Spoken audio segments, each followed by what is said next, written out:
नमस्कार विद्यार्थी मित्रांनो, आपण मागच्या व्हिडिओच्या माध्यमातून भारतीय समाजाचं असणारं एक महत्त्वपूर्ण वैशिष्ट्य म्हणजे जाती व्यवस्था आणि अशा प्रकारची ही जाती व्यवस्था की ज्या जाती व्यवस्थाने समाजामध्ये विषमता निर्माण केलेली होती आणि या विषमतेच्या माध्यमातून किंवा अजातीय असमानतेच्या माध्यमातून निर्माण झालेले दोष कोणते कोणते होते त्या सगळ्या दोषांचा आपण अभ्यास केलेला आहे, विचार केलेला आहे। तर आज आपण नवीन प्रकरण नवीन मुद्द्याच्या माध्यमातून कनिष्ठ सगळ्या जातीच्या दोन प्रकार होते, दोन श्रेण्यांमध्ये जातींना विभाजित करण्यात आलं होतं। एक कनिष्ठ श्रेणी आणि दुसरी वरिष्ठ श्रेणी। मग कनिष्ठ श्रेणी म्हणजे कोण?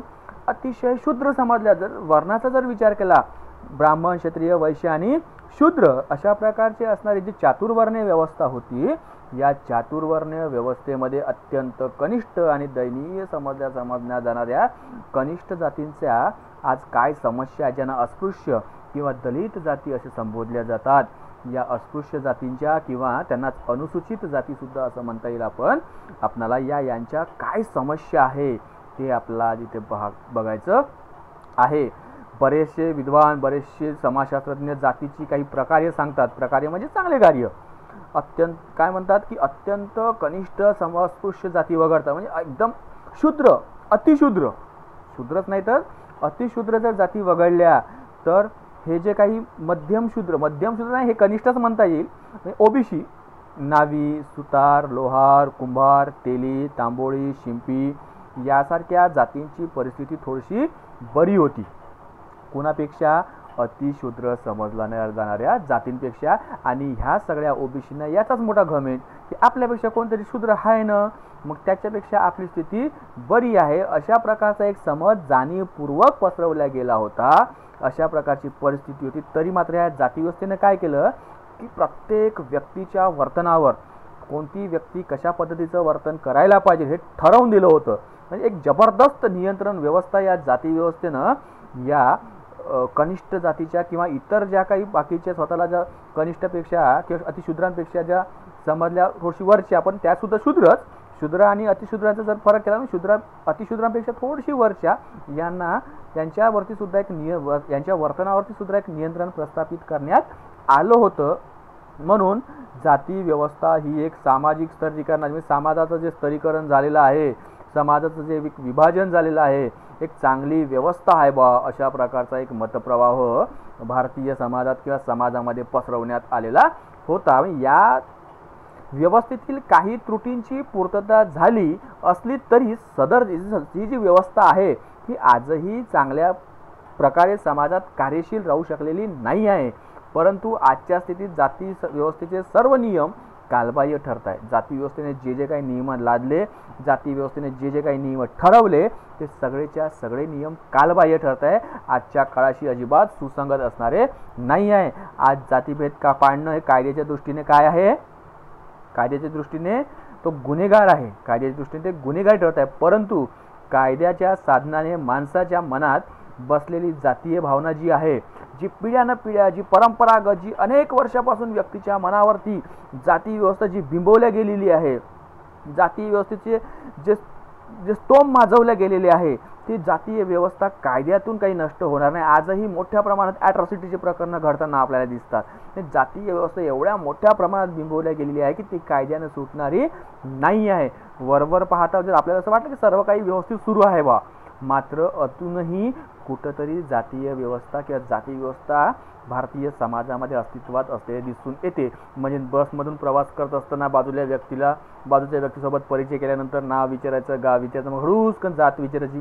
आपल्या जातीचं असेल तर जास्ती छाती फुल्यासारखी वाटते, दुसऱ्या जातीचं असेल तर थोडीशी वेळ बोलायचं, सोडून द्यायचं। अशा प्रकारची मानसिकता प्रत्येक व्यक्तीमध्ये शिक्षित असो की अशिक्षित असो प्रत्येक व्यक्तीमध्ये असलेली दिसून येते। म्हणजे आजही पूर्णतः जाती व्यवस्था नष्ट झाली असं आपल्याला म्हणता येत नाही। आणि हे जे कनिष्ठ, अतिशय शूद्र किंवा कनिष्ठ किंवा अस्पृश्य जे जाती आहे यांनाच दलित असं म्हटलं गेलेलं आहे, दलित असं संबोधलं गेलेलं आहे। म्हणजे वरती आता आपण जे सांगितलं याच्याप्रमाणे दलित म्हणजे दाबून ठेवलेले, सतत त्यांना हक्क आणि अधिकारापासून वंचित ठेवल्या गेलेला आहे. कोणत्याही प्रकारचे हक्क नाही दिले, कोणत्याही प्रकारचे अधिकार नाही दिले, माणूस म्हणून माणसाप्रमाणे त्यांना जगू नाही दिलं. मग 1931 पूर्वी, इसवी सन 1921 पूर्वी तर या दलित जातींची नोंद बाह्य जाती म्हणजे माणसातच नाही, ते लोक म्हणजेच काय माणसातच नाही अशा प्रकारच्या बाह्य जाती म्हणून त्यांची नोंद केली होती. हिंदू समाजापासून त्यांना वेगळं ठेवण्याचं काम या जाती व्यवस्थेने केलेलं आहे. म्हणजे अशा प्रकारे अस्पृश्यांना जनावरांपेक्षा पशुपेक्षाही हीन समजल्या गेलेलं होतं. म्हणून डॉक्टर बाबासाहेब आंबेडकर यांनी हिंदूपासून वेगळ्या केलेल्या ह्याच्या सगळ्या जाती होत्या की ज्यांना बाह्य जाती म्हणून नोंद केली गेली होती, यांना स्वतंत्र अधिकार मिळावे म्हणून यांना आपल्या हक्काची, यांना आपले अधिकार हे मिळाले पाहिजे यासाठी त्यांनी स्वतंत्र निर्वाचन क्षेत्र, स्वतंत्र निवडणूक क्षेत्रची मागणी केली होती 1931ला. मात्र त्याला महात्मा गांधी यांनी विरोध केला होता. सगळ्यांना माहीत असेल की आंबेडकर गांधी पुणे करार म्हणून, माझ्या माहितीप्रमाणे पुणे करार म्हणून याची नोंद इतिहासामध्ये आहे. महात्मा गांधींनी या अस्पृश्यांना, या दलितांना हरिजन असं नाव दिलं होतं. 1935 नंतर मग ह्या कायद्याच्या विधेयकात दुरुस्ती करण्यात आली आणि त्यांना हरिजनांना ज्या काही विशेष सवलती मिळतात त्या सवलतीसुद्धा देण्याच्या दृष्टिकोनातून एक अनुसूची तयार करण्यात आली आणि भारतीय संविधानामध्ये मग या हरिजनांना किंवा या दलित समजल्या जाणाऱ्या जातींना अनुसूचित जाती म्हणून त्यांचा उल्लेख केला गेलेला आहे. तर अशा प्रकारे पिढ्यानपिढ्या वर्षानुवर्ष अनेक हक्क, अनेक अधिकारांपासून वंचित राहिलेल्या या जातींच्या काय नेमक्या मुळात समस्या आहेत, अस्पृश्यांच्या काय समस्या आहेत, त्या समस्यांचा काही समस्यांचा आज आपण इथे उल्लेख करणार आहोत आणि काही समस्यांच्या आपल्या पुढील व्हिडिओच्या माध्यमातून आपण त्याचा उल्लेख किंवा त्याचा विचार आपण करणार आहोत. तर आज आपण पहिली समस्या आहे की अस्पृश्य जातींचं शोषण झालेलं आहे. पहिली समस्या आहे की अस्पृश्य जातीचं शोषण. जाती व्यवस्थेमध्ये विविध प्रकारच्या जाती या अस्पृश्य व मागासवर्गीय ठरलेल्या, म्हणजे जाती व्यवस्थेमध्ये अनेक जातींना काय समजल्या गेले अस्पृश्य म्हणजे काय, ज्यांचा स्पर्शही सहन व्हायचा नाही, ज्यांचा स्पर्श केल्यामुळे काय होईल विटाळ होईल, ज्या समस्या हा मागास आहे, अतिशय मागासलेले आहे, अडाणी आहे, निरक्षर आहे, त्यांना व्यवस्थित राहता येत नाही, त्यांना काहीच माहीत नाही, अशा प्रकारच्या अनेक मागासवर्गीय आणि अस्पृश्य जातींचा समावेश करण्यात आला. मग अस्पृश्य समजल्या जाणाऱ्या जातींना पिढ्या अनेक हक्क आणि अधिकारापासून वंचितावस्थेमध्ये राहिलेला आहे. त्यांना कोणत्याही प्रकारचे हक्क नव्हते, कोणत्याही प्रकारचे अधिकार नव्हते. एवढं म्हणायला हरकत नाही की जोपर्यंत भारताची घटना लिहिली गेली नाही तोपर्यंत त्यांना कोणत्याही प्रकारचे अधिकार नव्हते. अत्यंत निकृष्ट अशा पद्धतीचं जीवन त्यांना जगावं लागत होतं. वरिष्ठ जातींनी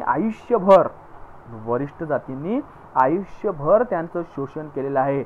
मनुस्मृतीत सांगितलेलं आहे, बाबासाहेबांनी मनुस्मृती जाळली होती. आठवत असेल तुम्हाला की तुमच्या हिशोबात जर माहीत असेल तर डॉक्टर बाबासाहेब आंबेडकरांनी मनुस्मृती जाळली होती. त्याचं मागचं कारण हेच की या मनुस्मृतीमध्ये लिहिलं होतं की ब्राह्मणांची सेवा करण्यासाठी, म्हणजे कारण ब्राह्मण हा मोठा वर्ण किंवा मोठा वर्ग की सगळ्यात स्वतःला श्रेष्ठ समजणार, अक्कल असो नसो, बुद्धिमत्ता असो नसो, नालायक असेल तरी आम्ही लायकच आहो, आम्ही सगळ्यात श्रेष्ठ आहोत असं समजणारा हा ब्राह्मण वर्ग, ब्राह्मणांची सेवा करण्यासाठी स्वयंभू परमेश्वराने, कारण की सगळे आपण परमेश्वराचे लेकर आहोत, स्वयंभू परमेश्वराने शूद्रांना जन्म घातले आहे. अशा प्रकारची विचार या मनुस्मृतीमध्ये मांडले होते. म्हणजे साधारण जर उदाहरण जर घेतलं, म्हणजे एखाद्या वडिलाला जर समजा 4 मुलं असतील तर 4 मुलापैकी असं वडील, कोणताही वडील, आपण जर परमेश्वराला बाप म्हणतो, आपला जन्मदाता आहे असं जर आपण परमेश्वराला मानत असू, तर आपले जर साधारणतः आपण जर मानतो तर देव आहे, देव आपल्यापेक्षा मोठा आहे, तर आपण साधे जर माणूस आहे तर आपल्याला एवढं अक्कल आहे की आपला बाप निव्वळ मोठ्या पोराची सेवा करण्यासाठी 3 पोरांना लावणार नाही, प्रत्येकाला समान अधिकार देईल. मात्र अशा प्रकारचे नालायक ग्रंथ निर्माण केले गेले जाणीवपूर्वक कनिष्ठ जातीतील, अस्पृश्य जातीतील लोकांना गुलाम ठेवण्यासाठी आणि ब्राह्मणाची सेवा करण्यासाठीच बाकी शूद्रांना जन्माला घातलेला आहे. आणि त्यांनी त्याच्यामध्ये सतत गुलामगिरीमध्ये सतत यांचे राहायला पाहिजे, सतत यांची सेवाच केली पाहिजे. कोणाला जर असं वाटत असेल की या खरंच असं मनुस्मृतीमध्ये आहे का, खरंच काही सांगतात का, तर तुम्हाला जर पाहत असेल तर मनुस्मृती जर ग्रंथ उपलब्ध होत असेल तर मनुस्मृतीचा ग्रंथ अध्याय नंबर 8 श्लोक नंबर 412 ते 414 वाचून घ्यावा.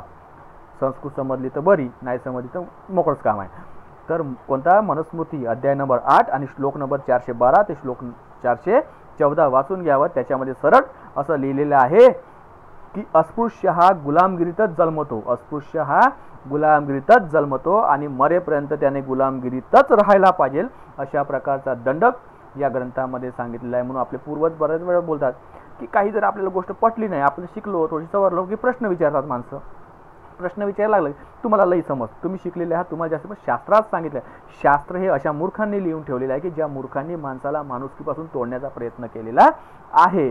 म्हणजे एकंदर काय, अशा प्रकारे अस्पृश्यांची भयंकर जी जीवन पद्धती ती कलंकित करून ठेवली. अनेक हक्कांपासून, अनेक अधिकारांपासून त्यांना वंचित करण्याचा प्रकार या जाती व्यवस्थेने निर्माण केलेला होता. अशा प्रकारच्या अनेक समस्या, अशा प्रकारे अस्पृश्य जातीचं चारही बाजूनं त्यांचं शोषण होत होतं.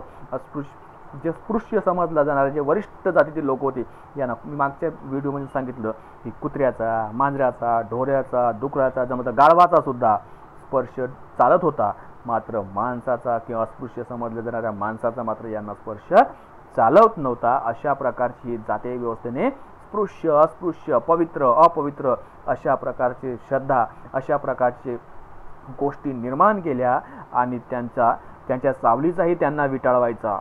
मागच्या व्हिडिओमध्ये सांगितलं की पुण्यामध्ये वगैरे कसं वगैरे चालायचं. अशा प्रकारच्या सार्वजनिक पाणवट्यावर त्यांना पाणी भरण्यास मज्जा होता. आठवत असेल तर डॉक्टर बाबासाहेब आंबेडकर यांनी मला वाटते 1927 की 1930, मला वाटतं 1927 की महाडच्या 14 तळ्याचा सत्याग्रह घडवून आणला होता. मंदिरामध्ये प्रवेश नव्हता. 1930 नाशिकला काळाराम मंदिर प्रवेश घडवून आणलेला होता. तर अशा प्रकारची आंदोलनं करावी लागले, ही परिस्थिती होती. तर अशा, आणि आजही काही खूप बदलली अशातला प्रकार नाही आहे.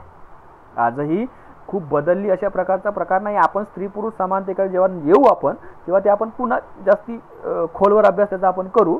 तर अशा प्रकारची प्रवेशबंदी, अशा प्रकारे सगळ्या म्हणजे एकंदरीत सवर्ण हिंदूच्या जे स्वतःला सवर्ण समजतात, जे स्वतःला श्रेष्ठ समजतात, पण ही किती निर्दयी लोक होते, किती क्रूर लोक होते. यांच्या या क्रूरतेमुळे, यांच्या या निर्दयतेमुळे, अस्पृश्यतेच्या पोटी जन्मलेल्या अज्ञानाच्या आणि निरक्षरतेमुळे अस्पृश्य समाजाचं जीवन पूर्णतः मातीमोल झालं होतं आणि ते आजही पूर्णतः थांबलं आहे असं नक्कीच आपल्याला म्हणता येत नाही. अशा प्रकारे अस्पृश्य जातीचं शोषण चहूबाजूंनी होतं. शारीरिक, मानसिक, आर्थिक सगळ्या बाजूने त्यांचं शोषण होत होतं. त्यांना माणूस म्हणून जगू दिल्या जात नव्हतं. ही एक महत्त्वपूर्ण समस्या अस्पृश्य जातींची होती, कनिष्ठ जातींची होती. आता आपण दुसरी समस्या बघू. दुसरी समस्या आहे आर्थिक समस्या.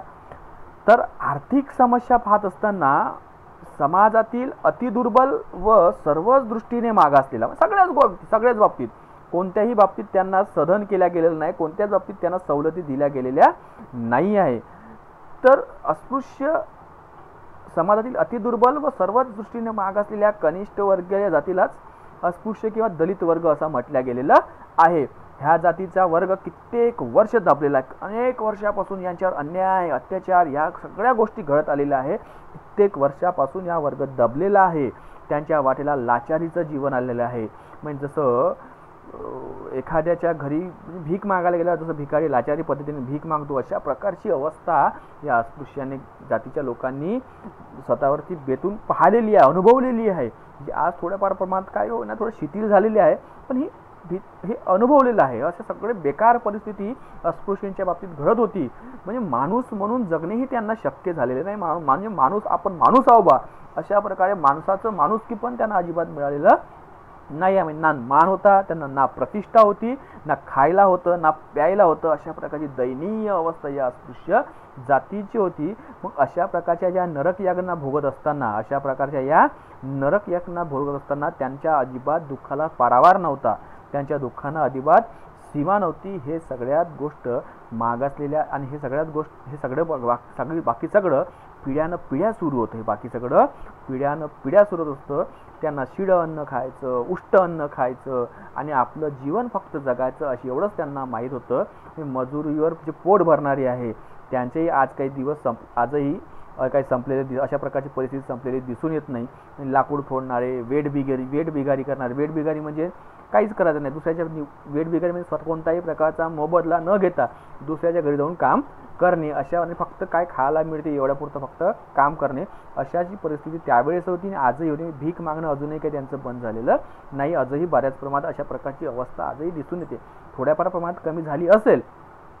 आणि मग ही दयनीय परिस्थिती सुधारायला पाहिजे. स्वातंत्र्य मिळालं देशाला, 15 ऑगस्ट 1947 स्वातंत्र्य मिळालं, संविधान लिहिलं गेलं, 26 जानेवारी 1950ला संविधान लागू झालं. मग या तळागाळातील हे जे लोक आहे, अस्पृश्य समजले जाणारे, दलित समजले जाणारे, यांचा कुठंतरी यांची अवस्था सुधारली पाहिजे म्हणून शासन, कारण की भारतीय मग संविधानाने कल्याणकारी राज्याची योजना राबवली.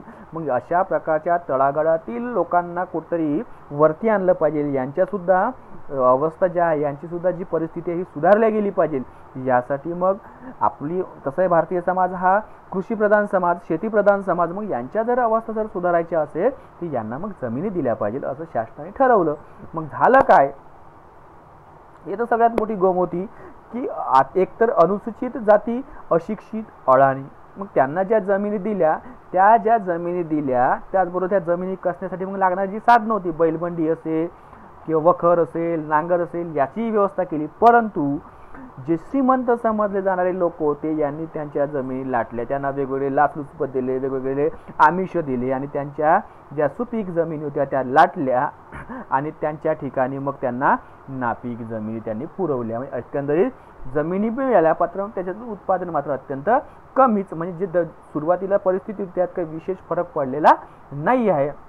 ज्या आहेत ज्या मिळाल्या त्या अत्यंत निकृष्ट दर्जाच्या मिळाल्या. म्हणजे शेताला मग काय, शेताला सिंचनाची सोय नाही, निसर्गावरती फक्त शेती जेवढं पिकल तेवढं खायचं, त्यांच्या विहिरींना पाणी नाही, आधुनिक बियाणे नाही, रासायनिक खतं नाही आणि त्याचबरोबर शेती करायची म्हटलं तर भांडवलाची गरज आहे, पैसा नाही, कोणी मदत करायची नाही, व्यापार करायचा तर व्यापारासाठी भांडवल नाही. अशा अनुसूचित जातींच्या अनेक अवस्था निर्माण झाल्या आणि आजही त्या कायम आहेत. आजही त्या संपल्या असं म्हणता येणार नाही. म्हणजे एकंदरीत मग काय केलं की आपल्या गावामध्ये असणारी ही जी जाती व्यवस्था आहे, गावामध्ये असणारी ही जी काही जाती व्यवस्था ही आपल्याला काही सहन होत नाही म्हणून काही लोकांनी शहराकडे गेले लोक, की शहराच्या माध्यमात शहरातले लोक शिक्षित राहते बा, शहरातले लोक थोडीशी जातीवाद वगैरे मानत नाही बा, तर असा विचार करून लोक शहराकडे स्थलांतर करू लागले. पण यांना माहीत नव्हतं शहरातले लोक गावातले लोकांपेक्षा जास्त नालायक असतात, नाही का. परिस्थिती हीच आहे. शिकलेल्या लोकांनी जातीवाद मिटवला अशातला प्रकार घडलेला नाही. शिकलेल्या लोकांमध्ये जास्ती जातीवाद आहे. तर ग्रामीण जातीवादींच्या दलदलीतून बाहेर पडण्यासाठी म्हणून ते शहराकडे अनुसूचित जातीचे लोकांची धाव वाढली. मग त्यांना शहरात काम मिळेल बा, पोटाला भाकरी व अंगाला कपडा मिळेल, राहण्यासाठी जागा मिळेल, मुलांच्या शिक्षणाची सोय होईल, अशी एक आशा बाळगून, अशी एक कुठेतरी अभिलाषा बाळगून अनेक लोकांनी शहरांकडे स्थलांतर करायला सुरुवात केली. मात्र एका जुन्या ठिकाणाहून नवीन ठिकाणी जेव्हा जातो तेव्हा अनेक अडचणींना, अनेक संकटांना सामोरं जावं लागत असते. तेव्हा मात्र त्यांच्या पदरात निराशाच पडलेली आहे, त्यांच्या अंगी निराशाच आलेली आहे. काम मिळत नाही म्हणून पोटाची आग विझण्यासाठी त्यांनी भीक मागावी लागली. मग कामच मिळत नव्हतं, मग काय करणार. तिथं सुद्धा जाती व्यवस्था होती, आजही आहे. थोडीफार शिथिलता आली आहे पण आजही आहे. मग काय करा, तिथं जाऊन मग गावात शेती करण्यापेक्षा तिथं जाऊन भीक मागायला लागली. म्हणजे परिस्थिती सुधारणा झाली का. याला काऊन तर आपण जर गतिशीलतेचा जर विचार केला, जर आपण फर्स्ट इयरला आपण गतिशीलता अभ्यासलो, सामाजिक गतिशीलता, एक क्षैतिज गतिशीलता आणि दुसरं अधोगामी आणि अर्धोगामी गतिशीलता. तर क्षैतिज म्हणजे काय, समपातळीवरील गतिशीलता. म्हणजे इकडे पांठेला विकून चाय टपरी टाकणे, सारखंच उत्पन्न, सारखाच व्यवसाय, सारखाच दर्जा, अशा प्रकारे काय इकडं शेती करून खाण्यापिण्याचीच म्हणजे तिकडे भीक मागून खाण्यापिण्याची म्हणजे अशा प्रकारे शेतीच गतिशीलतेला कुठेतरी वाव मिळालेला आपल्याला दिसून येतो. म्हणजे काही मोठ्या प्रमाणात विकास वगैरे झाला असं आपल्याला दिसून येणार नाही. तर तरुण जे मुलं होती मग ते गुन्हेगारीकडे वळू लागली. त्याच्यातून काय झालं, गुन्हेगारी निर्माण झाली, गुन्हेगारीची समस्या निर्माण झाली. चोरी करणे, जे अंमली पदार्थ आहे त्याची ने-आण करणे, ते इतरांना देणे, जुगार खेळणे, मद्यपान यासारख्या नानाविध समस्या उलट त्यांच्यामध्ये जास्ती निर्माण झाल्या.